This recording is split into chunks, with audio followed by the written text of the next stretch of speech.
direction le festival de Nuit Culottée. Yeah, c'est parti. Salut Gazelle. Amigo.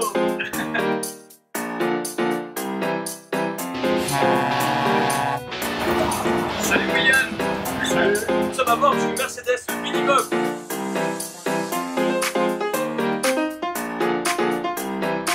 Salut Serge.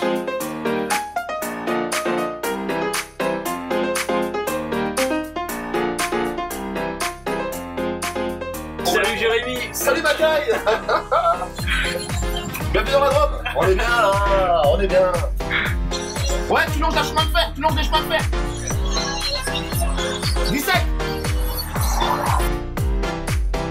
Je m'appelle Juliette et je sais pas conduire.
Imaginez un monde dans lequel, au lieu de se couper de l'autre quand on est tellement inspiré, comme ça nous est arrivé plein de fois, tellement inspiré qu'on n'arrive même pas à le voir, qu'on est juste stimulé et saoulé et on se sent trop dans notre petitesse et notre vulnérabilité.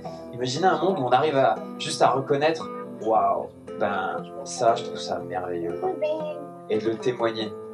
Je sais plus quel grand penseur disait, les problèmes dans le monde ne viennent pas de la violence qu'on s'exprime. Ils viennent de l'amour qu'on ne se dit pas. Toi, mon père, que avec voilà, tout l'affectif qu'on a, les casseroles qu'on a, toi, inconnu que je ne connais pas, ben, je te trouve beau. Ce qui nous a donné la confiance de pouvoir se mettre à poil, c'est parce qu'au fond de nous, dans une case très au fond, il y avait, j'ai confiance, en fait, je suis profondément aimé par mes proches.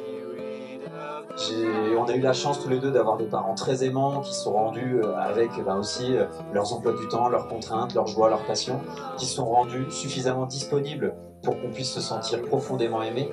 Et ça, aujourd'hui, moi, ça me fait vraiment me rappeler que le plus beau cadeau qu'on puisse offrir à un enfant, c'est de l'amour et de la confiance. Donc aujourd'hui, on continue d'être dans cette conscience et d'essayer de nourrir notre potager de notre vie avec égalité, avec joie. Là, c'est le temps pour moi d'arroser telle partie de mon potager, là, c'est le temps pour moi d'arroser telle autre partie. Et c'est pas évident. Pendant longtemps, le voyage, ça a été une fuite. C'est-à-dire que j'arrivais à vivre dans le voyage une qualité de rencontre et de connexion avec les gens que j'arrivais pas à vivre dans ma famille, ou j'arrivais pas forcément à vivre avec mes amis.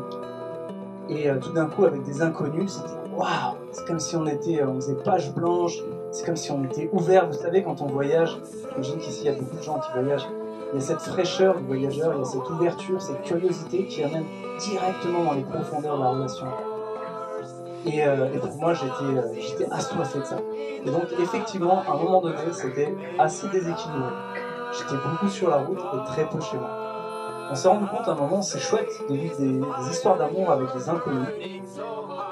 Est-ce qu'on vit ces mêmes histoires d'amour avec nos parents, nos frères et nos sœurs, nos amis, nos chéris?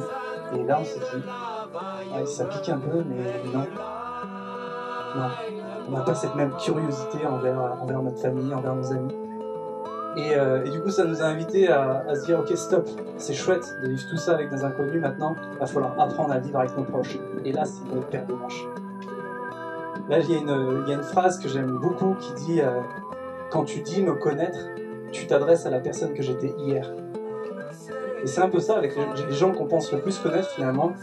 Ben, j'avais assez peu de curiosité pour les découvrir au jour le jour. Et ces voyages, voilà, ils m'ont enseigné ça et j'apprends tous les jours, j'apprends aujourd'hui encore et encore à quel point, mais on ne connaît pas les proches, on ne connaît pas nos proches et ça demande constamment d'être curieux, d'oublier le passé et de se dire mais qui t'es toi aujourd'hui, raconte-moi et rester ouvert avec la même curiosité du voyageur.